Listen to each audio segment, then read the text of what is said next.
বিসমিল্লাহির রহমানুর রহিম। আসসালামু আলাইকুম ওয়া রাহমাতুল্লাহ। সকল প্রশংসা মহান রব্বুল আলামিনের, যিনি আমাদেরকে সৃষ্টি করেছেন। কুরআনে কারিমে প্রত্যেক স্থানে বিশ্বাস ও ঈমানের সাথে সৎ কর্ম তথা নেক আমলের কথা উল্লেখ করা হয়েছে।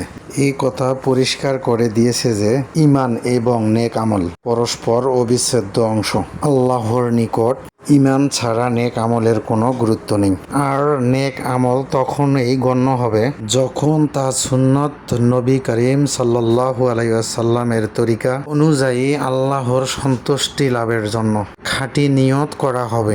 জান্নাতীরা জান্নাতে আর জাহান্নামীরা জাহান্নামে চলে যাওয়ার পর একজন ফেরেশতা ঘোষণা দেবে, হে জাহান্নামীগণ, আর মৃত্যু নেই, হে জান্নাতীগণ, আর মৃত্যু নেই।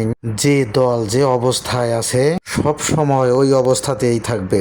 দুনিয়াতে আমাদের চলাফেরার ক্ষেত্রে প্রত্যেকটা জিনিসের একটা ভালো দিক একটা মন্দ দিক আছে। তদ্রূপ মৃত্যুর পর জান্নাত হচ্ছে ভালো দিক, জাহান্নাম হচ্ছে মন্দ দিক। কিন্তু মৃত্যুর পরে জান্নাতের শান্তি আর জাহান্নামের শাস্তি কোনো চোখও দেখেনি, কোনো কানও শোনেনি এবং কোনো মানুষের অন্তরে তার সঠিক ধারণা উদয় হয়নি। তাই এই দুনিয়াতে একমাত্র পবিত্র আল কোরআন এবং নবী করিম সাল্লাল্লাহু আলাইহি ওয়াসাল্লামের সুন্নত তরিকা ছাড়া আপনার জীবনে আর কোনো বিকল্প পথ নেই।